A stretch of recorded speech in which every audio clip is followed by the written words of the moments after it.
السلام علیکم ورحمۃ اللہ وبرکاتہ۔ بسم اللہ الرحمن الرحیم۔ عرب خلفاء بنو امیہ اور عباسیوں کی جب کلیشوں سے دور خراسان کا ایک علاقہ مرو، جو کہ ایک پسماندہ گاؤں تھا، جہاں 1.5 صدی گزر جانے کے باوجود بھی اسلام کی تعلیمات ٹھیک طرح سے نہیں پہنچ پائی تھی، مگر گاؤں میں ایک مسجد موجود تھی، لیکن نمازیوں کی تعداد بہت کم تھی اور اتنی ہی نمازیں پڑھا کرتے تھے جتنی انہیں آتی تھی۔ یہ گاؤں کیا تھا کہ ایک امن اور سکون کا گوشہ تھا۔ گاؤں میں سب لوگ نچلی ذات کے تھے، انہی میں ایک دھوبی تھا، ایک خاندانی دھوبی، لوگوں کی میل کچیل صاف کرنے والا دھوبی، لیکن اپنی اخلاق کی بدولت اس نے لوگوں کے دلوں میں جگہ بنا لی تھی۔ وہ اور اس کی بیوی مل کر پورے گاؤں کے کپڑے دھونے کے لیے گھر گھر جاتے اور دھو کر واپس پہنچاتے تھے۔ عمر کافی ہو گئی تھی پر کوئی بچہ نہ تھا، اس پر یہ افسردہ رہا کرتا تھا۔ پھر ایک دن اس کی بھی اللہ نے سن لی۔ بیوی کی عمر تقریباً 40 سال کی تھی کہ گود ہری ہونے کی خوشخبری ملی۔ گاؤں والوں کو خبر ملی تو وہ بھی بڑے حیران ہوئے، مگر مبارکباد بھی دی۔ اس نے بھی ہر ایک سے دعا میں بیٹے کی درخواست کی۔ مہینوں گزر گئے مگر دھوبی کی جانب سے کسی بھی خوشخبری کا اظہار نہ کیا گیا، تو گاؤں کی عورتوں کو تجسس ہوا کہ آخر ہوا کیا ہے، لڑکا یا لڑکی۔ عورتوں نے ہمت کر کے پوچھ ہی لیا کہ تیرے گھر بچہ ہوا بھی ہے یا نہیں؟ دھوبی نے جواب دیا کہ ہو گیا ہے۔ پوچھا گیا کہ بیٹا کہ بیٹی؟ جواب دیا کہ بیٹا ہوا ہے۔ پوچھا گیا کہ نام کیا رکھا ہے؟ جواب ملا کہ نام میں کیا رکھا ہے؟ ہاشم نام رکھ دیا ہے ہم نے تو۔ عورتوں نے پوچھا کہ کیا بات ہے، تو خوش نہیں دکھ رہا، حالانکہ تجھے تو خوش ہونا چاہیے تھا کہ تیری مراد بھر آئی۔ دھوبی نے جواب دیا کہ بہت بد صورت ہے، مجھے تو ذرا بھی اچھا نہیں لگا۔ پوچھا گیا کہ تیری بیوی کو کیسا لگا؟ جواب دیا کہ اب وہ اپنے ہاتھ سے گلا تو گھونٹ نہیں سکتے۔ عورتوں نے کہا کہ کمال ہے، کیسے ماں باپ ہو تم؟ اپنی اولاد تو سب کو ہی پیاری لگتی ہے۔ بچہ بھی کیا تھا، بالشت بھر کا تھا، چہرے پر پھیلی ہوئی چپٹی سی ناک، آنکھیں اندر کو دھنسی ہوئی، پیشانی ضرورت سے زیادہ باہر کو نکلی ہوئی، کولتار کی طرح سیاہ رنگت، کالی سیاہ۔ بچہ ذرا بڑا ہوا اور گھر سے باہر نکلنے لگا تو بچے اس سے خوف زدہ رہتے اور ڈرتے اور اپنے ساتھ کھیل کود میں شریک نہ کرتے بلکہ بھاگ کھڑے ہوتے۔ یہ بچہ ہاشم دن بدن تنہائی کا شکار ہونے لگا۔ باپ نے دیکھا کہ جب اسے کوئی بھی منہ نہیں لگاتا بلکہ ہر کوئی اس سے کراہیت محسوس کرتا ہے، تو اسے اپنے ساتھ دھوبی کے کام پر لگا لیا۔ ایک روز گاؤں کی مسجد میں کوئی مسلمان عالم آیا تو پورے گاؤں نے اس کی آؤ بھگت میں کوئی کمی نہ چھوڑی۔ مسجد کے مولوی صاحب تو ہر وقت اس کی خدمت میں رہتے اور نہایت ادب اور احترام سے پیش آتے۔ چھوٹے ہاشم نے جب عالم صاحب کی یہ عزت دیکھی تو اس نے باپ کے ساتھ کام کرنے سے انکار کر دیا اور کہنے لگا کہ وہ بھی عالم بنے گا۔ باپ نے سر پکڑ لیا کہ اب کیا کرے۔ مجبوری میں ہاشم کو مسجد کے مولوی کے حوالے کر دیا، مگر ہاشم کی تعلیم سے لگن اور استاد کا سب کو ایک برابر سمجھنا اس کے شوق تعلیم کو اور بڑھاتا گیا، کیونکہ صرف مسجد ہی ایسی جگہ تھی جہاں اسے اپنے برابر بیٹھنے سے کوئی منع نہ کرتا۔ وہاں سے فارغ ہونے کے بعد اب اس کا دل دھوبی بننے میں نہیں لگتا تھا، وہ کچھ بڑا کرنا چاہتا تھا کہ لوگوں میں عزت اور اہمیت حاصل کر سکے۔ اس کے دماغ میں یہ بات بیٹھ گئی کہ لوگ جو اس کو کمتر اور بدصورت جانتے ہیں، اسے ان لوگوں پر حکمرانی کرنی ہے۔ ابن مقنع اپنی جوانی کے زمانے میں گھر چھوڑ کر چلا گیا اور نہ جانے کہاں کہاں کی خاک چھانتا پھرا۔ اس دوران اس نے علم کیمیا، جادو، شعبدے بازی اور دیگر علوم و فنون سیکھے اور کئی سال تک اپنے گاؤں سے غائب رہا۔ خلیفہ مہدی کے زمانے میں یہ اپنے گاؤں واپس آ گیا۔ یہ ایک دور دراز گاؤں تھا جہاں دین کے معاملے میں جہالت تھی۔ اس نے اپنے جادو اور کیمیا کے علم کے بل بوتے پر لوگوں کو طرح طرح کی شعبدے بازیاں دکھا کر ان کو اپنا گرویدہ بنا لیا۔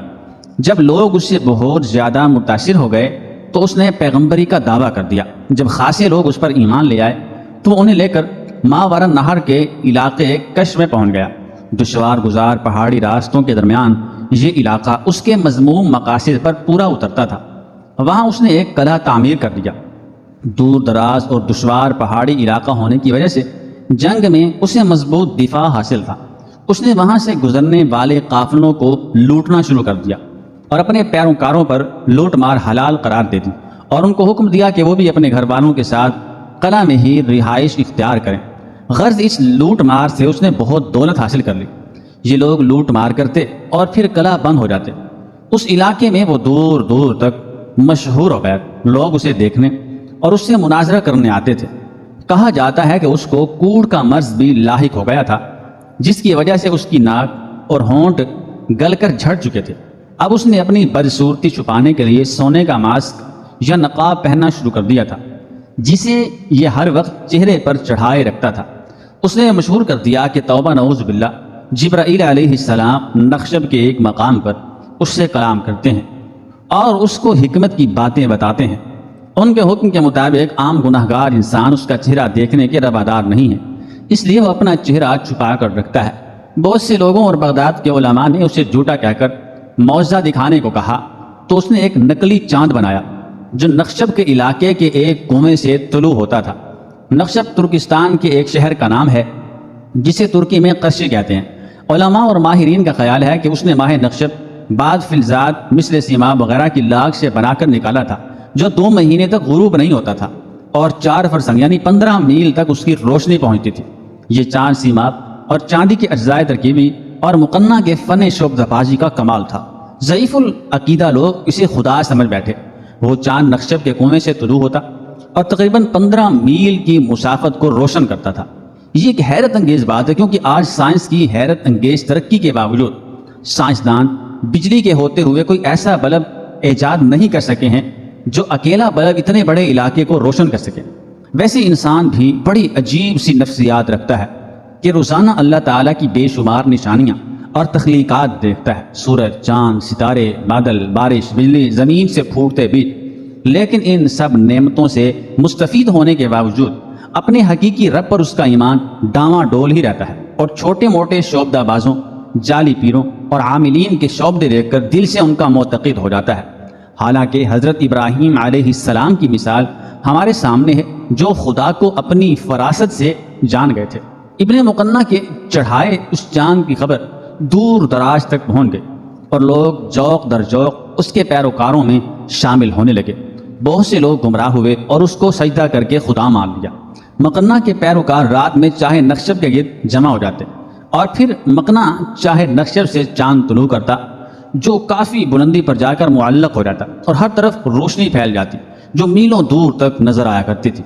اس وقت کے خلیفہ مہدی تک اس فتنے کی خبر پہنچی تو اس نے اس فتنے کو زیادہ سنجیدگی سے نہیں لیا، کیونکہ اس وقت وہ خود بہت سے مسائل میں الجھا ہوا تھا، جن میں ایک بنو امیہ کی بغاوت تھی۔ دوسری بات یہ ہے کہ اس دور میں اس قسم کے فتنے اکثر سر اٹھاتے رہتے تھے، لیکن کچھ عرصے بعد خود ہی ختم بھی ہو جایا کرتے تھے۔ خلیفہ مہدی نے اس کو معمولی سمجھ کر نظر انداز کر دیا، لیکن خلیفہ کی یہ لاپرواہی انتہائی سنگین نوعیت کے نتائج لائی۔ ابن مقنع کا یہ فتنہ صرف اس کے علاقے تک محدود نہیں رہا، بلکہ دور دور تک پھیل گیا۔ اس کے پیروکار نہ صرف ہر گزرنے والے قافلے کو لوٹنے لگے، بلکہ اب ان کی دیدہ دلیری اور بدماشی اس حد تک بڑھ چکی تھی کہ یہ قافلوں میں شامل عورتوں اور لڑکیوں کو بھی قید کر کے ان کو اپنی لونڈیاں اور باندیاں بنانے لگے۔ اب ابن مقنع طاقت کے نشے میں سرشار تھا۔ اس نے خدائی کا دعویٰ کر دیا۔ اس نے علاقے کے حاکموں کو خطوط روانہ کر دیا، جس میں اس نے دعویٰ کیا کہ توبہ نعوذ باللہ، خدا اس کی ذات میں حلول کر گیا ہے، لہٰذا اس کو خدا تسلیم کیا جائے اور اس کی مکمل اطاعت کے ساتھ ساتھ نذرانے پیش کیے جائیں۔ ایسا ہی ایک خط اس نے خلیفہ مہدی کو روانہ کیا، جسے پڑھ کر خلیفہ سخت طیش میں آ گیا۔ اس کو اپنی لاپرواہی کا احساس ہوا اور اس نے جواباً اپنی فوج اس فتنے کی سرکوبی کے لیے روانہ کر دی۔ خلیفہ مہدی نے اسے ایک معمولی آدمی سمجھا اور اس کے لیے فوج کے چند دستے روانہ کیے، اور یہ خلیفہ کی بہت بڑی بھول تھی۔ ابن مقنع کی فوج نے خلیفہ کی فوج کو شکست سے دوچار کر دیا۔ اس شکست کے بعد خلیفہ مہدی نے باقاعدہ مکمل تیاری کے ساتھ اپنے وزیر معاویہ بن عبداللہ کی سرپرستی میں ایک لشکر اس فتنے کی سرکوبی کے لیے تیار کیا، لیکن مقنع کی طاقت یا مقنع یا مکنے جو بھی نام ہے، طاقت اتنی بڑھ چکی تھی کہ یہ لشکر بھی ناکام ہو گیا۔ اب خلیفہ نے معاویہ بن عبداللہ کی مدد کے لیے مزید بھرپور اور تازہ دم کمک بھیجے۔ اس کمک کے پہنچنے کے بعد اسلامی فوج نے دوبارہ مقنع کے قلعے پر حملہ کیا اور کافی مشکلات کے بعد معاویہ بن عبداللہ قلعے کو فتح کرنے میں کامیاب ہو گیا۔